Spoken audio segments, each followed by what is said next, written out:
Pessoal, vamos aqui para a nossa continuação da aula, né? No caso, a aula 2 vai ser um pouco mais curta do que a aula anterior, tá ok? Então, nós discutimos a lei de Hubble, né? Eu mostrei aqui o que tem ocorrido nos últimos anos com relação ao valor da constante de Hubble, tá certo? Que é uma tensão significativa entre dados locais, que você não precisa de um modelo cosmológico para conseguir efetuar a medição, tá certo? Que são utilizando cefeidas e supernovas. Então você tem esse valor aqui de 73,04, mais ou menos 1,04 quilômetros por segundo por megaparsec, enquanto a outra medida, também muito bem controlada, que precisa de um modelo cosmológico para você conseguir obter a constante de Hubble, nos fornece um valor bem menor do que o valor obtido através de métodos locais, e isso aqui, modernamente, né, é conhecido como a tensão na constante de Hubble, e tudo isso tem levado, e essa questão, entre outras tensões, tem levado a uma intensa pesquisa de extensões do modelo padrão e também no estudo de possíveis erros sistemáticos presentes nas diferentes técnicas de medição da constante de Hubble, ok? Então, aqui no nosso grupo de cosmologia, a gente tem abordado bastante esse tema nas dissertações, teses e nas colaborações científicas. Então, eu falei sobre o surgimento da teoria do Big Bang, né? Quais são as evidências que sugerem que o universo observável, né, hoje, ele evoluiu de um passado extremamente quente e denso, tão denso quanto o núcleo, né, de uma estrela como um Sol, isso proposto por George Gamow, e nesse cenário ele conseguiu hum, explicar, né, mostrar como os elementos leves podem ter sido formados através da fusão de prótons e nêutrons nos primeiros 3 minutos do universo. Eu falei 3 segundos, tá, pessoal, na aula passada, mas são 3 minutos. Peço desculpa. Então, essas observações, tá, levaram à ideia, né, a um grupo de defensores de que o universo ele tinha as propriedades, né, como temperatura, pressão, densidade, evoluindo com o tempo, tá certo? Já, pessoal, tinha. Só que esse tipo de abordagem dava uma ideia de que o universo tinha tido uma origem, né? A gente vai ver isso, né? Porque você tem um fator de escala indo a zero, né? Em um tempo t igual a zero, quando você utiliza exclusivamente a teoria da relatividade geral. Então, isso dava uma ideia de início do universo, tá? E algumas pessoas, do ponto de vista filosófico e religioso, não aceitavam muito esse tipo de ideia de que o universo tivesse tido início e, consequentemente, do ponto de vista filosófico, religioso, daria a ideia de um criador, tá? Então isso houve muito embate. Ah, aqui está o outro livro que eu ia falar para vocês, ó. Eu espero que o livro, o nome é Big Bang, do autor Simon Sang, Simon, espaço Singh, nome Big Bang, tá? Tudo sobre a mais importante descoberta científica de todos os tempos e por que esse conhecimento é indispensável. Então, isso é um livro em português, tá, pessoal? Extremamente interessante. Então, voltando aqui, eh, existia um debate na época, na década de 40 ali, de um outro grupo, tá certo, pessoal? De pesquisadores que não aceitavam essa ideia do universo eh, evolucionista, né? Cujas propriedades, né, se modificariam com o tempo, a taxa de expansão, inclusive, se modificando com o tempo. Então, veio a ideia, né, a ideia que competia com a questão do universo dinâmico ou evolucionista, vamos dizer assim, que era a ideia do modelo estacionário, mas não é modelo estático, tá, pessoal? Obviamente, pessoal, tudo que eu vou falar aqui com relação ao modelo estacionário, isso aqui é decorrente de diversos e diversos centenas de artigos científicos na época, Mas aqui eu estou apenas fazendo um contexto histórico, qual era o panorama geral, para depois entrarmos na parte mais matemática do curso, tá? Mas é muito importante a gente ter essa parte histórica também apresentada e discutida. Então, o modelo estacionário foi desenvolvido em 1948, na mesma década aqui, tá, de tudo isso, eh, por Hermann Bond, principalmente, tá? Por Hermann Bond e Thomas Fred Hoyle, tá? Ele utilizava de um princípio cosmológico chamado de princípio cosmológico perfeito, ou seja, o universo não só é homogeneisotrópico apenas no espaço, mas também no tempo. Por quê, pessoal? Porque no modelo evolucionista, a hipótese era que o universo é homogeneisotrópico no espaço, mas no tempo as propriedades vão mudando, né? Na parte do modelo estacionário, o princípio cosmológico seria o princípio cosmológico perfeito, onde o universo seria homogêneo isotrópico no espaço, mas também no tempo, né? Suas propriedades não mudariam com o tempo. Mas já era, né, de conhecimento que existia a expansão do universo. Então, como é que o modelo pode ter suas propriedades imutáveis se o universo está em expansão? Então, eles criavam diversos tipos de mecanismos teóricos onde se poderia ter uma contínua criação de matéria, tá? Através de processos quânticos, que basicamente o campo gravitacional variando criaria é, partículas, tá? No universo. Então, eu não entendo realmente muito bem, tá? Eu nunca estudei isso a fundo, mas a ideia era essa, para você manter as propriedades como a densidade do universo constante ao longo do tempo em algo que expande, você teria que ter uma contínua criação de matéria a partir no caso deles, eles supõem que era a partir do campo gravitacional. Nessa ideia, o universo seria eterno e estacionário, tá certo? As propriedades não mudariam com o tempo, e aí ele sempre foi da maneira que nós observamos ele hoje, tá certo? Não teria a mudança nas suas propriedades globais. Obviamente, pessoal, naquela época não tinha nem os telescópios que a gente tem hoje, né? Hoje a gente sabe que, mesmo observacionalmente, o universo, cada vez que quando você olha mais longe para mais perto, você vê propriedades completamente diferentes, né? Nas diferentes épocas, tá ok? Mas na época não tinha, então eles propuseram um modelo estacionário, onde o universo não tem nem início nem fim e as propriedades não mudam com o tempo. Então esse modelo surgiu como uma alternativa ao Big Bang, tá? Buscando explicar um universo que é dinâmico, em expansão, mas sem um início singular, tá? Ele sempre foi dessa maneira. Não houve nada de criação. O universo sempre foi assim e sempre será assim. Então essa era a ideia. O termo de Big Bang foi um termo cunhado por Fred Hoyle, né, um termo pejorativo em 1949, durante uma transmissão, uma entrevista na rádio BBC, tá? A intenção dele foi completamente pejorativa, pessoal. Ele usou o termo Big Bang de forma desdenhosa, tá? Para ridicularizar a ideia de que o universo começou de uma explosão gigantesca, que era a ideia ainda que se tinha rudimentar do que seria a evolução do universo primordial, tá? Agora, o problema foi que, apesar da intenção original de Hoyle, né, como eu coloco aí, ter sido pejorativo, o termo descrevendo um universo que se expandiu de um estado extremamente que evoluiu de um estado extremamente quente e denso em rápida expansão para o que a gente tem hoje, ele uma forma de menosprezar esse cenário, ele cunhou o termo do Big Bang, mas acabou o termo ficando caindo no gosto popular, tá certo? Mas como toda teoria científica, como todo embate científico, pessoal, a gente tem que ter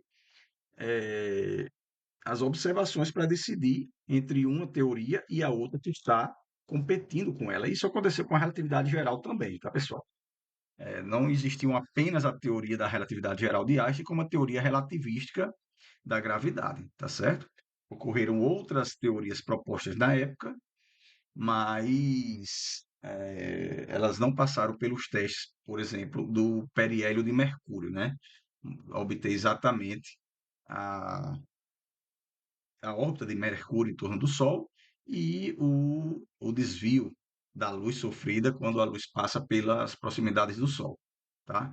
que ambas as observações, a teoria da relatividade geral, né, explicou muito bem. Então, as evidências contra o modelo estacionário começaram a surgir nas décadas de 50 e 60, e a principal dela foi a radiação cósmica de fundo, porque na visão do pessoal eh, de Gamov, né, de George Gamov e seus colaboradores, deveria existir essa radiação cósmica de fundo de origem térmica, tá?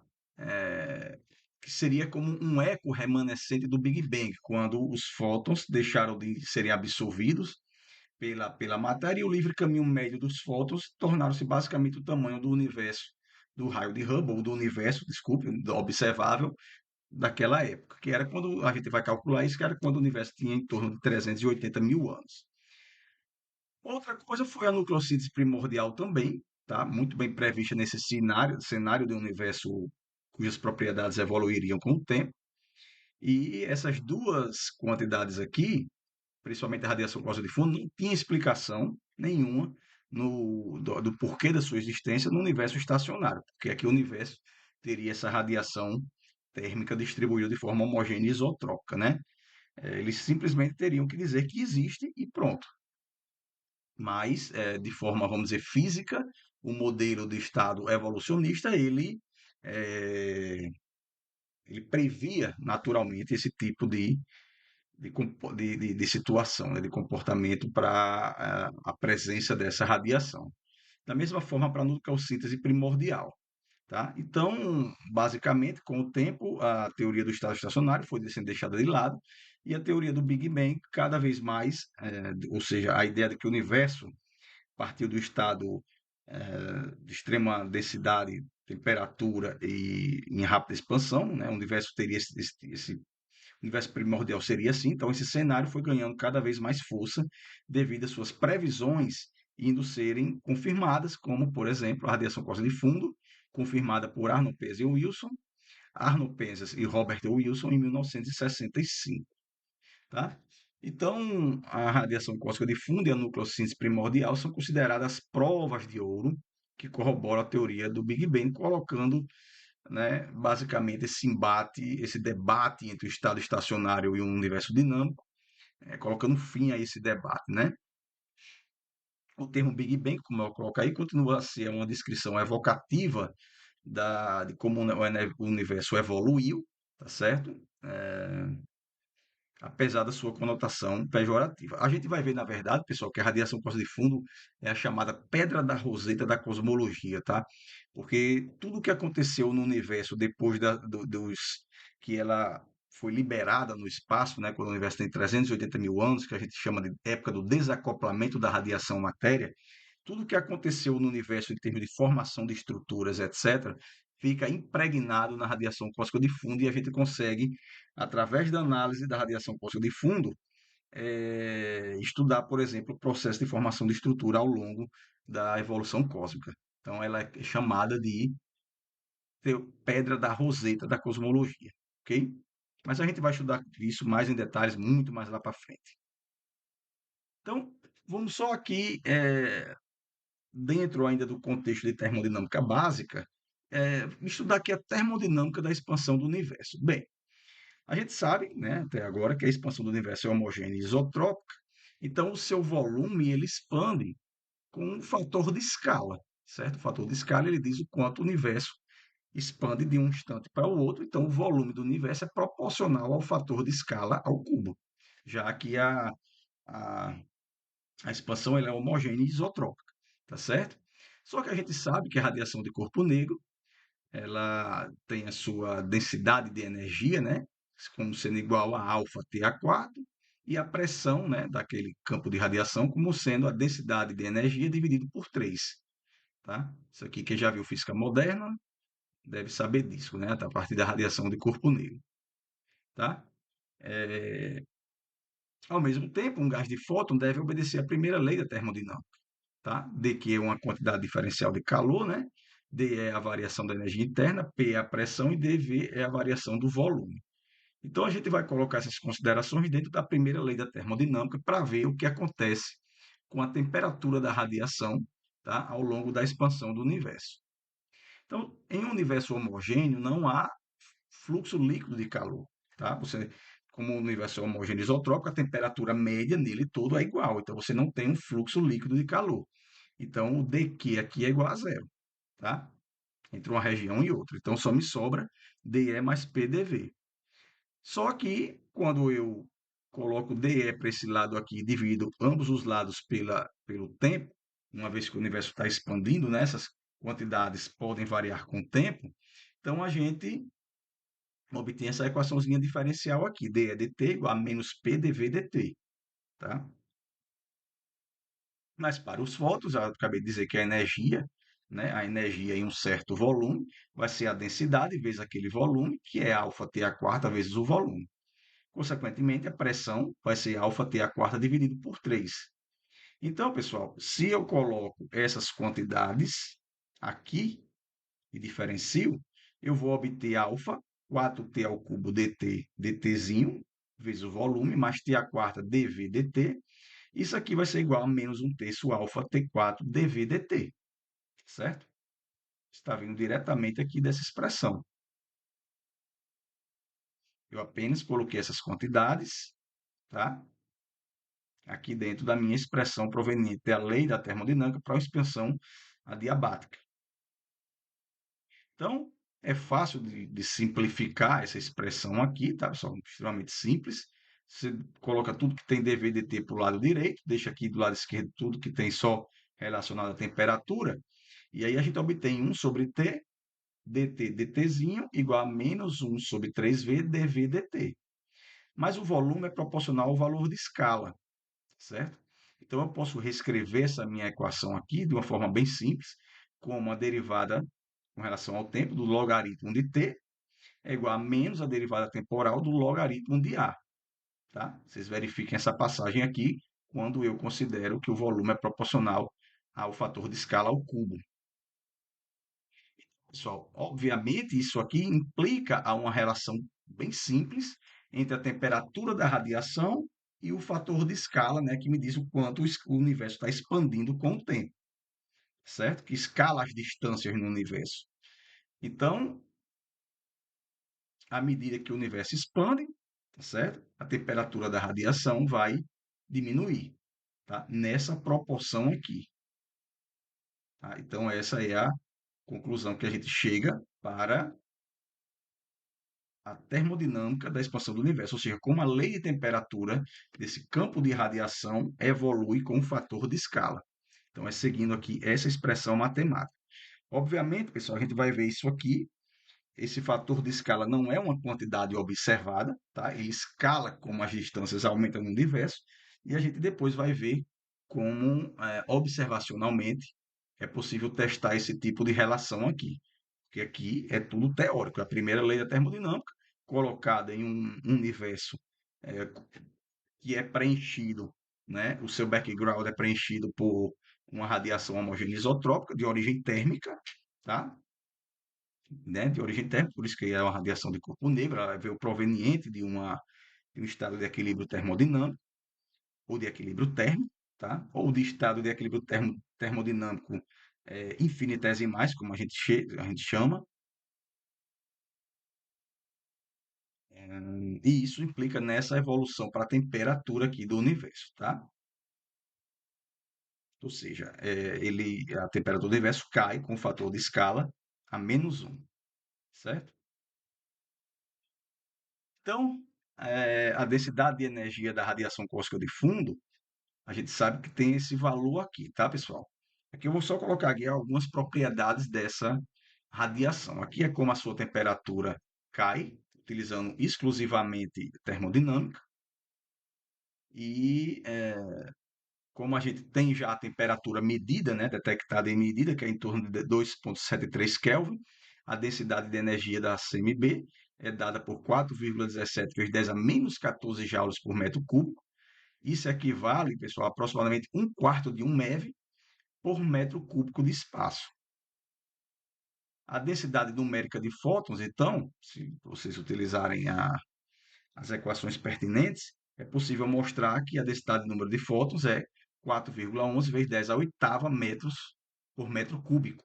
tá? Isso significa que existe cerca de 411 fótons da radiação cósmica de fundo em cada centímetro cúbico do universo nos dias atuais, tá ok? É interessante comentar, pessoal, que a radiação cósmica de fundo ela está na região de micro-ondas, tá? É, então ela permeia o espaço de forma homogênea e isotrópica. E o que acontece, né? Ela não consegue ser observada de maneira suficientemente razoável, né? Do ponto de vista observacional aqui na Terra, porque a atmosfera ela tem uma série de efeitos que interagem com a radiação cósmica de fundos, tá? Através das moléculas que tem no ar, esse micro-ondas está numa faixa espectral que interage com as moléculas que está no ar, com o vapor d'água principalmente. Então, o estudo da radiação cósmica de fundo é feita principalmente por balões e por satélite, né? Como o satélite Planck, o satélite WMAP, o satélite COBE, que a gente vai discutir mais quando a gente for falar sobre uma aula de radiação cósmica de fundo, tá? Que é só apenas uma introdução. E essa radiação cósmica de fundo, pessoal, a parte que passa aqui pela superfície, chegando até nós, ela praticamente não interage conosco, porque ela não está na faixa espectral do espectro eletromagnético, né, que os nossos átomos aqui, as coisas do nosso dia a dia, são sensíveis para interagir. Então, é como se ela realmente não interagisse de forma alguma entre nós, praticamente, tá? Conosco, né? Interage com o vapor d'água presente na atmosfera. Eu me refiro a nós e aos objetos à nossa volta. O comprimento de onda dela é imperceptível, né, para a interação com os nossos átomos, tá? E moléculas que nos formam, e aqui, basicamente, o nosso meio de material, tá? Que eu estou me referindo. Novamente, eu tenho um outro post lá em Cosmos UFRN que fala sobre isso, que também é um material adicional que vocês podem sempre estarem dando uma olhada, pessoal. Então, a energia média dos fótons ela é relativamente baixa, tá? Ela é em torno de 6,34 vezes 10 a menos 4 eletronvolts. Então, essa energia é insuficiente para fóton ionizar, né, um átomo e muito menos para fótons dissociar um núcleo, certo? Mas essa quantidade aí, né, o micro-ondas, ele é absorvido, tá, pelas moléculas de vapor d'água. Que a molécula ela pode absorver, pessoal, né, um certo comprimento de onda, não só pela fotoionização, mas as moléculas também têm vibrações, né, têm rotações, onde isso tem toda a questão da quântica envolvida, né? Não é todo o comprimento de onda que faz com que uma molécula vibre ou rotacione, tá? No caso das moléculas presentes na atmosfera, principalmente o vapor d'água, o micro-ondas está associado a esse tipo de vibração, né? Que pode causar de vibração, de rotação, ou seja, de forma geral, esse comprimento de onda pode ser absorvido pelo vapor d'água, o que impossibilita ou dificulta bastante a observação aqui na superfície terrestre, tá? Então, pessoal, a importância da cosmologia para a CMB é que ela é uma pista, né, é um teste crucial em cosmologia. Foi um dos primeiros indícios que favoreceu o modelo, né, do Big Bang sobre o modelo do estado estacionário. E nesse cenário do universo expandindo de maneira adiabática, essa radiação de fundo cósmica, né, com característica de corpo negro, surge naturalmente, tá, nesse cenário. Então, eu vou parar por aqui nessa aula 2, foi uma aula mais curta. Na próxima aula 3, a gente vai começar com uma introdução à relatividade geral, tá ok, pessoal? Um abraço.